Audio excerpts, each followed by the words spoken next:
editing software or something. No, it's the microphone. Hey YouTube, what's going on? Welcome back to the channel. We are here with a group and we'll just let you listen in. Okay, hold on, honey, go to the door. Don't, ours is over here. So. I'm saying hey to Scott's YouTubers. All right. Are Hey you ready? there, people from Scott's channel. And Hey, first of all, hi, this is Deb. this is Bryan. And welcome to Life in Guatemala. Today, we have another expat chat, and I have Scott Moore and Betty Colson today just to have a general conversation about being expats here. But the fun thing for all of you is that, Betty, how long have you lived here? It's been 27 years now. 27 years. Betty's a pro expat. Pro. And Scott, in this corner, is our rookie expat. And how long have you lived here now? January 9th, it was a year. So Okay. just a tad over a year. 27 years, 1 year. Brian and I are at 6.5. So, Right in the middle. right in the middle. And some of you may have seen, I had an expat chat with Eva from Panajachel, and it was just general conversation. And in the process of this conversation, we talked about our experiences as an expat. For us, it was the differences between the city here in Xela and her rural area of Pana, even though Pana can get pretty crazy on the main streets. But now, all of us live here in Xela. Scott also lived a year in Nicaragua, correct? Correct. So he's not new to being an expat completely. He's not a total rookie. And long time ago in Costa Rica. Okay. Years and years and years. For how long? I was there for a little over a year also. Okay. Right outside of San Jose. Well, let's do a quickie thing. Betty, I know the story, but everybody doesn't. What brought you here to Guatemala originally? Okay, well, originally I came to be part of Living Water Teaching Missions, and we started with a 4-year contract. Great place to be, but very sheltered.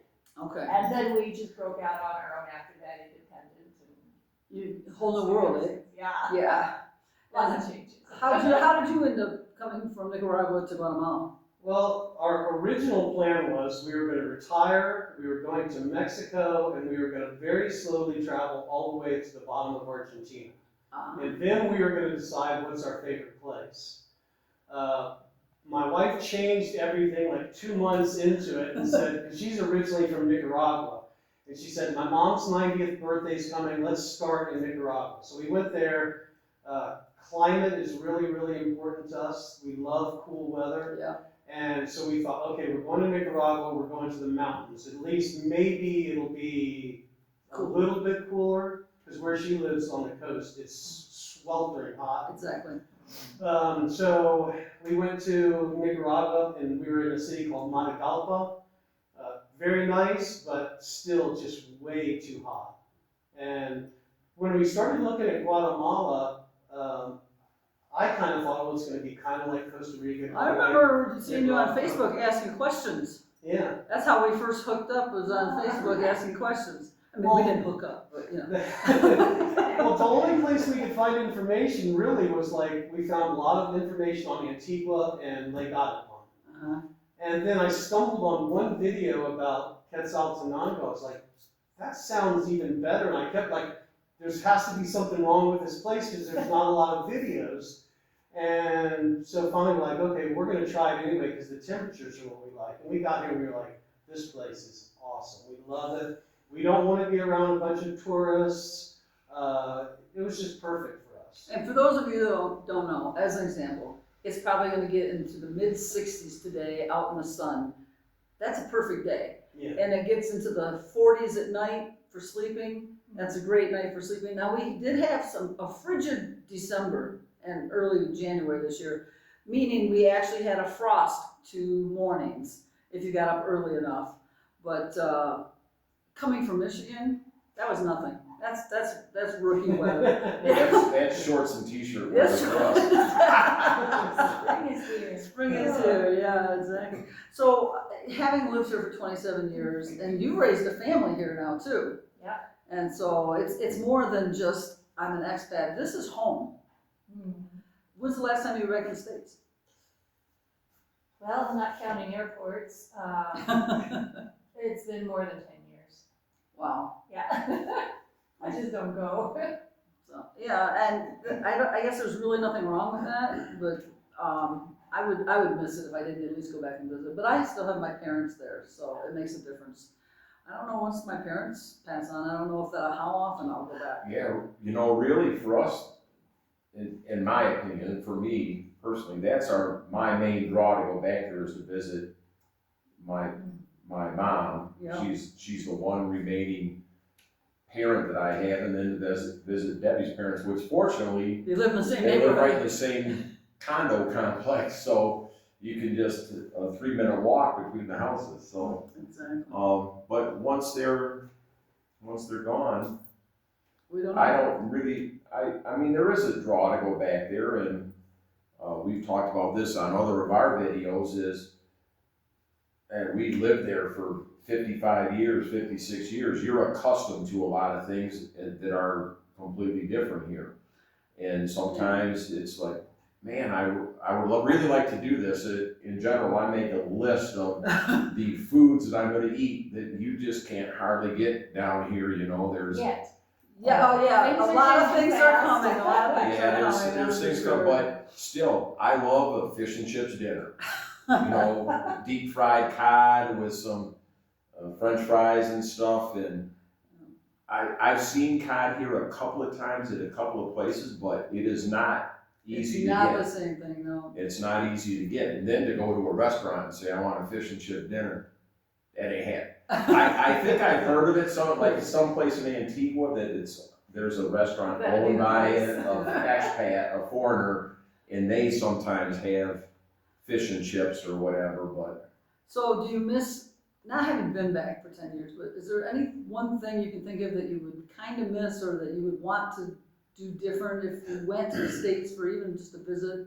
Something that you can't do here or haven't thought about? About the only thing really that attracts me in the States is my son. I got a son who's a big, lovable teddy bear of a guy. But we talk a lot on Messenger, and so we keep in touch. But Sure. really, that's my own. I do have some old friends that I'd like to scoot around and contact. But as far as like activities or a lot of the things that people miss that are here are things that didn't exist when I was in the States anyway. Okay. Like, I've never had Amazon delivered to my door, ever. Because it didn't, and internet was, internet kind of existed, but it wasn't a thing yet, Right. back in the 90s. And so, there's really, I mean, when I first moved here, we didn't have peanut butter, we didn't have chocolate chips, you know, all these things we'd ask people to And bring. now you have, And really, there's not, I would miss way more stuff here. to go back there. Yeah, What about you, Scott? Do you have anything that you miss or something that you wish you could do or get here? There's almost nothing, and it was way different in Nicaragua because there was no mall, there was no McDonald's, there was no That's how it was for Walmart. San Marcos for us, yeah. So there I kind of missed a lot of stuff. Here it's like, almost everything you can get there. My mom is still in Florida, so missing my mom, but really everything else I can pretty much get here. I'm vegan, so it's a little bit, there's some products that I'm still kind of searching around Like for. I said, I've got some information for you finding some of those things, yes. You know, there was a period of time where both of us, and me for maybe a longer period of time, where we were eating vegan in the United States. And it was super easy to eat that way because there was a lot of vegan restaurants there, and you could easily go to grocery stores and get, Just plenty of everything that you want, vegan yeah.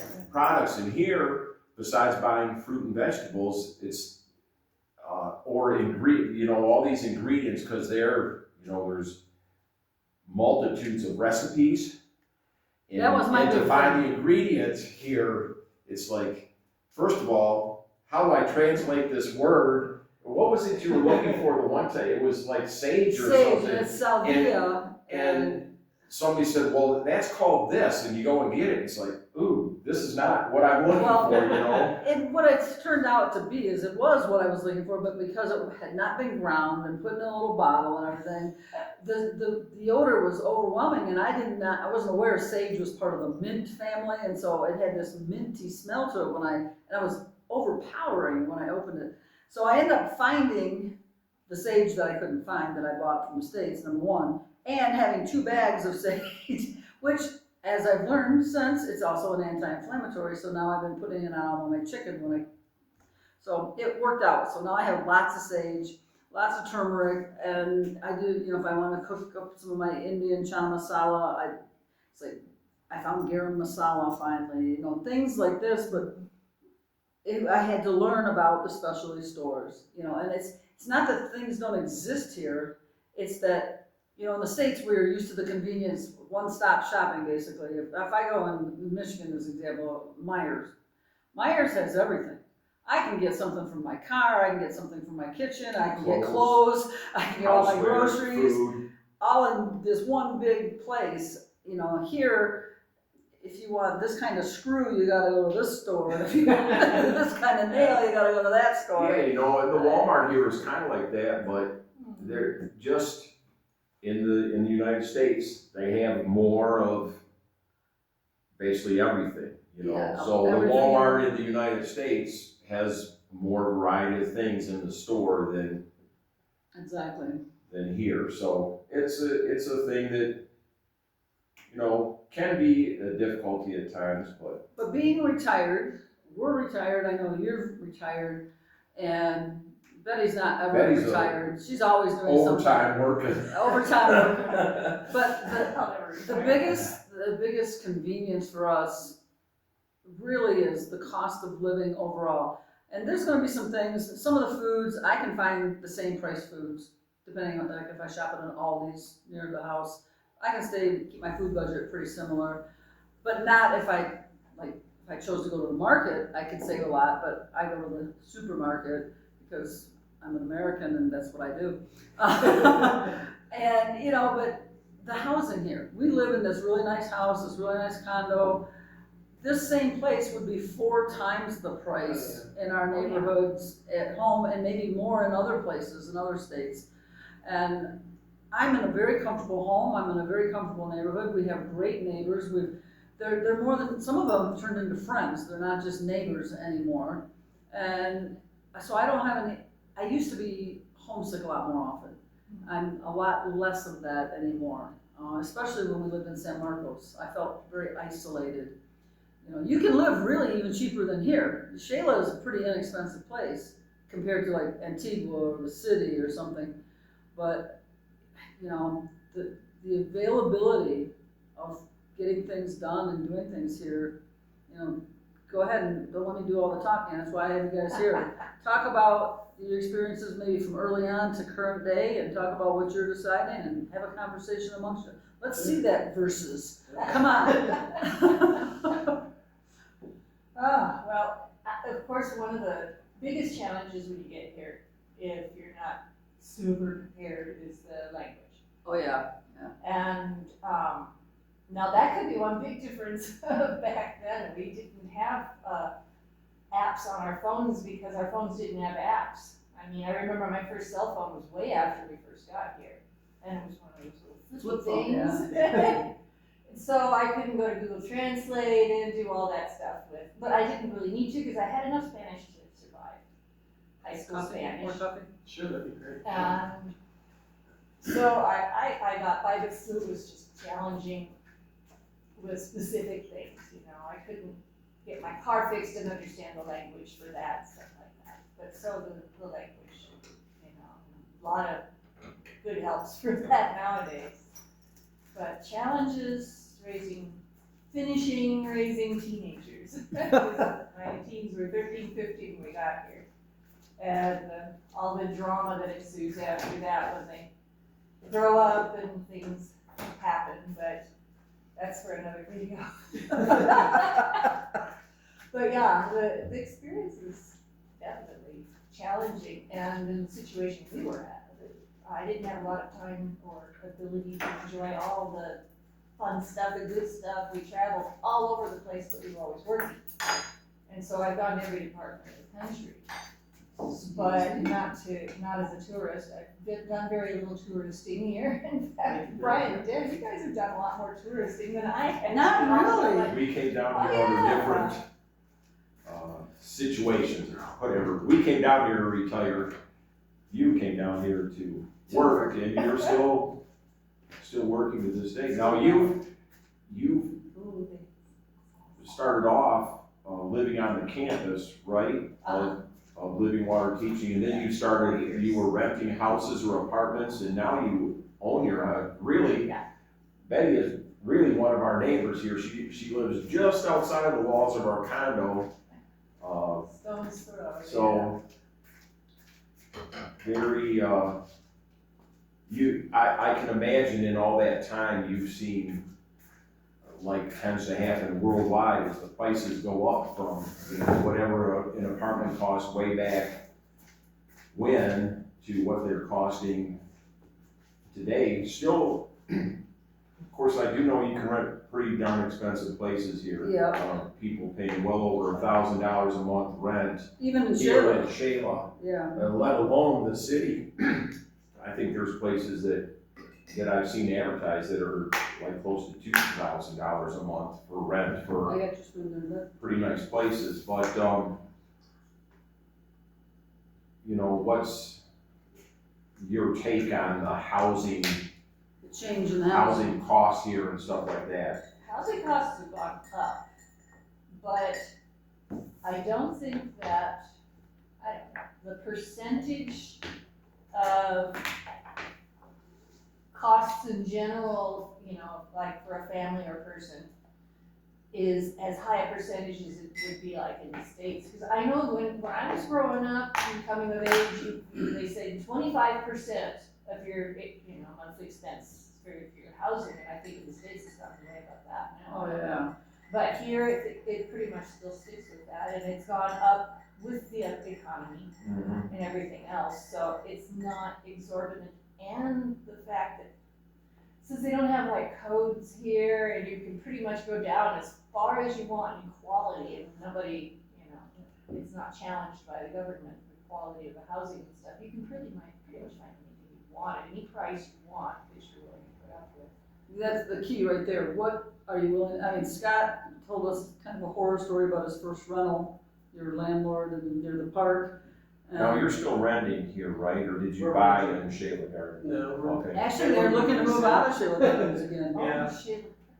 Well, Xela Gardens, it's a little bit further out, and we knew some people that moved in there, and we went to a birthday party there. It's a very, very nice condominium with lots of amenities, but it doesn't cost as much as you would expect for something like that, but because of where it's located, and you're not just, you can't just walk into town unless you really want to. Yeah, for me, I have a hard time living there without a car. Now, you don't have a car, right?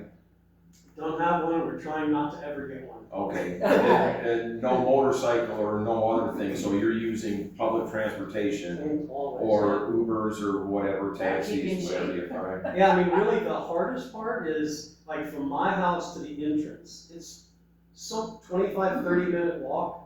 Oh, And wow. it's down the Because mountain. And so to your house, because everything there is uphill from the entrance, Yeah. right?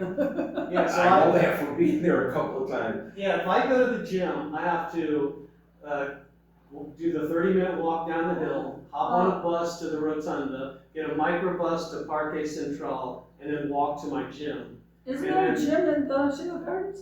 There's All the things they have, they don't have a gym. there's the giant clubhouse that's about halfway done, the third clubhouse. And it's supposed to have a huge gym, an Olympic-sized pool, but there's nobody working on it. So, yeah, but by the time I get home, it's like 3 hours later. I've walked 5 miles or somewhere around 5 miles, plus hit the gym, and been on 4 buses. Yeah. Wow, glad you're retired. Well, and that's one of the things that we do like, the convenience of the car. As a matter of fact, I'll make a video. We have a new car coming. I'm gonna make a video. It's not gonna be much of a video because we did some pretty simple steps to get it, but brand new car that we're picking up hopefully maybe early next week, if not later today, if they get a call. So we'll see. But yeah, I've taken the buses here, the micro buses, where you have, and it's nice, 2.5Q, you're looking at under 50 cents to get on a bus and go somewhere and get out, and then every time you switch buses, you just give them another 2.5Q. And what's like 26, it's 30 cents. Yeah. 30 cents to jump on. And they go everywhere. Within the confines of Xela, you can get almost anywhere by microbus, they call them. They're tiny, well, they're oversized vans, Yeah. and usually in really rough shape. And crowded. I could, the other day I had to take one to go to the store because we didn't have a car here, and I went up to the semáforo, the light by Trigales. That's a traffic light for those of you that don't speak English yet, or Spanish yet. I waited, and when a bus is so full that Guatemalans don't get on it, you know it's full. Yeah. So I called Brian and I said, okay, I'm gonna go over here to Tucunaman, I'm gonna take a bus and go to Utzleo instead of Interplaza, because I can't get a bus that has any room on it. And so, it was just crazy, but you can go anywhere. So don't think you can't get anywhere, you have to have a car. Because on the other side of that coin, driving here can be a frustration. Mm. Betty has a car, I know you drive, you've driven all over the country as well in your car, yeah? Pretty much. And, this is a small version of the city traffic anymore, and you've probably watched that grow over the years.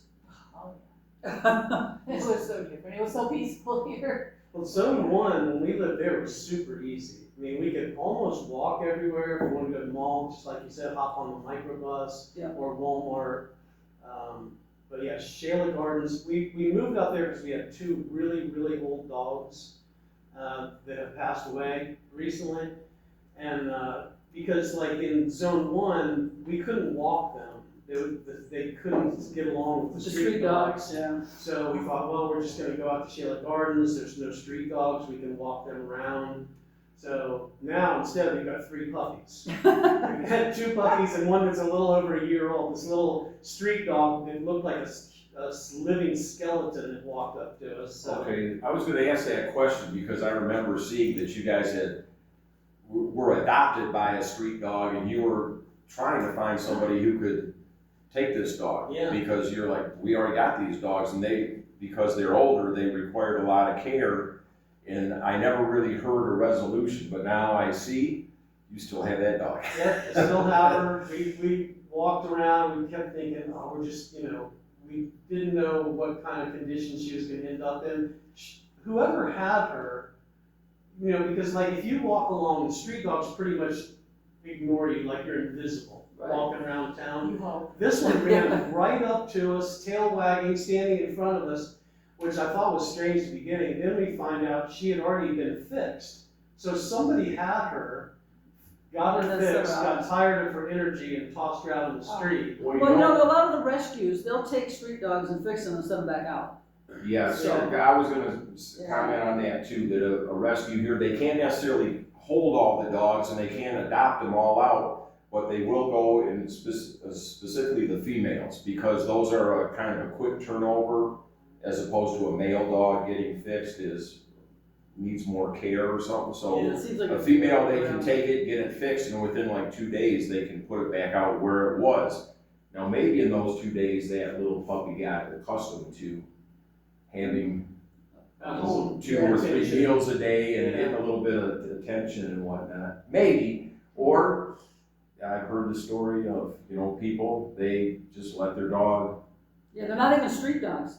Yeah. Oh, yeah. That dog that is kind of adopted Robin, I'll say. And when we went to Chuck and Robin's last night, that dog was sitting outside the gate. But it belongs to the guy down the street. Yeah, way down the street. I mean, it's not like right next door, but she gave it some food a couple times, and now that dog knows where she lives. So he can't go into her condo, but he'll be sitting there at the door.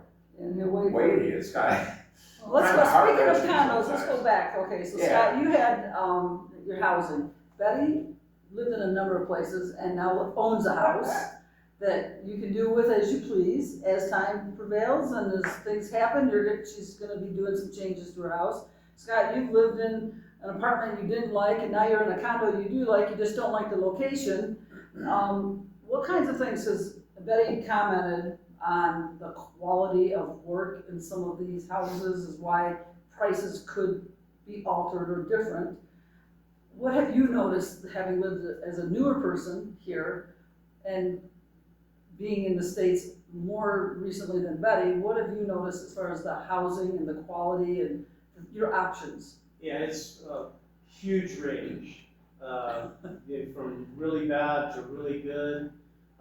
The place we're in now it's a 4-bedroom, 4-bath, Wow. which is really silly for Lydia and I. It's Lydia and I, and now, a couple of dogs. So we don't use hardly any of the rooms. But yeah, the other place, it was nice and it was fine. It was only the landlord that we had an issue with. But it was super close and super convenient to everything. So yeah, eventually we're going to move out, I think, like April 1st. Okay. So that's kind of our target, to find a new place. We absolutely love everything about Xela Gardens, except that it's just really inconvenient. And That was one of the things for us, and that and everything we do and all the people that we kind of socialize with are on this side of town. And that's completely on the other side of town, and then outside of town a little bit. And so even though you can find, because the people that we knew that we went to that birthday party, their house was beautiful. It was a new build, and they were only paying like 3,500 Q a month, and it was not quite as big as this house, but it still had 3 bedrooms. It was nice and new, and they were basically across the street from where the 2 pools are at the main new one. yeah, And so, That's about $500. yeah, I mean, so it's not much. Yeah. It's not much at all. And The other thing about it is, because there's a lot of lots in there, but a lot don't have houses built on them yet, there's a lot of green space, yeah, yeah. So it seems more open, because, we walked around here and where you live too, very similar situation. House right next door to house to house to house to house to house, and hardly anybody has a yard, so to speak. I mean, that's not, especially here in town, that's not common for somebody to have a yard, and even if they do. I mean, we have a front yard, it is literally about 18 size of inches this by table. 36 it's inches, maybe the size of this table. So it's, And we it's have our just little, like we different. have our little green space out here by the garage, but And it's a cultural thing too, Yeah. because it's, the yard outside the house is not the thing. It's not exactly like the colonial setup, but they'd rather have a patio that is like kind of on the inside. kind of like Kind of like what you have, and some of them can actually be quite large, but the house wraps around it. right. And It's having a part piece that of the is outside security too, because that way your house is on all around the edges, so people can't be climbing into your property. Right. Well, and that's a weird thing too, or I guess it's maybe a cultural thing, but somebody told me this in Nicaragua, and maybe it applies here as well. But like, sometimes you'll be walking around and like, it's kind of a don't judge a book by the cover. So you're walking around and you see like a door or something, and like some places I'll go past over and over and over again, like every day. And then one day the door will be open, I'll look in and like, holy cow, it's beautiful. Exactly, yeah. Oh, yes. And the outside is like not painted, and somebody told me that a lot of times they purposely don't like make it Yes. beautiful on the outside, just kind of not advertise like, hey, we've got a Don't lot tell of, people what you got. Yeah. Yeah. It's kind of the opposite of the USA, right? Yeah. A lot of houses there look, I mean, they're gorgeous inside and out, but you can definitely see when you go past a lot of houses in the USA. But it Yeah, is, it's a nice place. here it's like a surprise. It's like Cracker Jacks. You just don't know what's inside until you get in there. yeah, and sometimes it's like a beautiful restaurant, a beautiful hotel, or Exactly, a beautiful yeah. house. Yeah, and so that's a fun part of living here, is discovering those places. It's like, wait till you see this, wait till you see that. And that's kind of a fun place about living here in Guatemala. I know we're just having general conversation, but I want to make a quick note, because both Scott and Betty also have YouTube channels, and we're going to put their links to their channels in the description box. So check out their channels as well. Definitely subscribe to us if you're not already, and to Scott and Betty, and share this, enjoy it. This is just expat chat. This is not a detailed informational video. It's supposed to be something for you to enjoy. So we hope you're enjoying just our general conversation. We've been talking for almost 45 minutes. Oh, Wow. Yeah. Time flies. Time flies. And comment, because that's the only way we're gonna find out what people wanna know. Exactly, and it's kind of fun because we're just having this conversation, and you may be watching this video thinking, what on earth are they doing? Drinking good coffee. We are drinking really good coffee, by the way. But we just hope that if you have some questions, maybe something in this conversation has spurred you to think of a question. Or, hey Deb, why don't you make a video about this? Or go look at Scott's channel or Betty's channel and say, I'd like to hear more about that. This is kind of what we're trying to do. We're trying to lift each other up, as well as provide you with information and entertainment, maybe. Well, do we want to mention kind of the focus of these other, because Betty's channel isn't about living in Guatemala, right? She's got her prayer channel, but her Thriving Over 60 channel is about she has Guatemalan videos, she has health videos, she has, Betty's got a hodgepodge of everything. You can find something on Betty's channel, and if you can't, you need a life. But it's all about thriving. It's all about, exactly. It's about just making this last few decades of life the very best it can be, and I'm doing it here. Exactly, and we all are, I don't know how old you are, Scott, we're in our 60s. 62. Oh, so Okay, so we're all the we're same all- generation. We're all in the same decade right now, so, and if you're younger than that, you can still enjoy this. Hang on, and so just to hear, that it seems to me like your channel is kind of about expat life. Is that right? Yeah, I mean, initially it was supposed to go from Mexico all the way to Argentina, but we loved it here so much that there's a lot of videos on our channel from being in Nicaragua and here as well. So just kind of what life is like, and maybe doing something a little more exciting. I would have been bored to tears retiring in the U.S. I was used to everything. It was just like every day was another humdrum kind of day, and very different here. Most of the things we just think are wonderful. So just having a little bit of an adventure in retirement. So, and you said you initially had this plan, but you kind of got waylaid right from the get-go. Are you still, your goal is to still eventually start traveling south and stay in some other countries, or I you don't think think you're so. kind of? We may do some vacations in other places, but I can't find anything I don't love here. Xela, You have found down home, here. you have found home, you have found home, yeah. With Debbie and I were talking about this a little bit the other day, and like she said earlier, it's been really cold here for a couple of weeks, maybe a month, but it's not so cold, freezing cold, like we're from Michigan. I mean, when we were complaining that it's cold because it's only, 45, 50 degrees, 60 something in the daytime, back home it was 0, so. This is Fahrenheit we're talking. Yeah, so, a big difference, and I'm like, I don't know, I'm sure there's other places with this climate. I'm sure there are some places in the world, but I don't wanna take the time to go try and find it. We talked about this, well, if something happened, we decided to move someplace else, not the USA, it would still have to be someplace Spanish speak, because I don't, Want to learn at another 60 years language? old, I don't wanna try and learn another language. So it's either gotta speak English or Spanish, and I can muddle along with my intermediate Spanish. And I've managed to get through, and I don't speak as much Spanish as Brian does. You probably speak more, being married to a Spanish speaker. Well, I made a crucial mistake, because like when the girls were still home and living at home, they were always speaking Spanish to Lydia and English to me.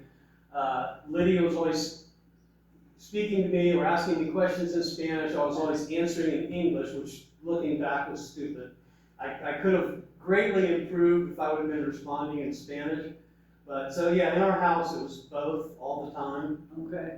So What is it now? a little bit more Spanish now.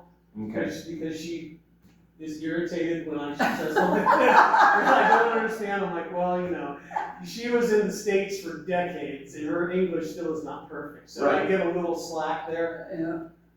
I can imagine that her English is kind of at the level of some of ours Spanish. you know. I get by a little better than Debbie gets by here, but I do not consider myself fluent by But I do and mother- on some conversation topics.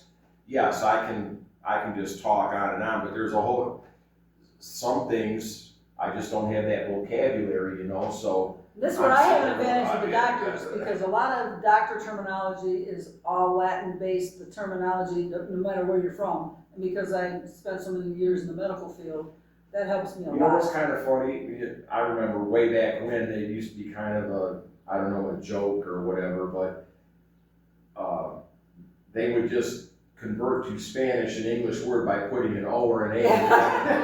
Now, in the medical terminology, that really functions. A lot of medicines, it's like acetaminophen, you know, they're basically the same exact word, just an A at the end or an O. Because it's not so. an English word to start with. So, But anyway, we're getting off track again. We're probably gonna consider and continue to have just general conversation, enjoy each other's company.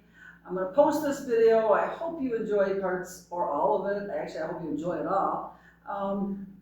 Please comment, let us know what you wanna hear next. And look forward to more expat chat coming from life in Guatemala.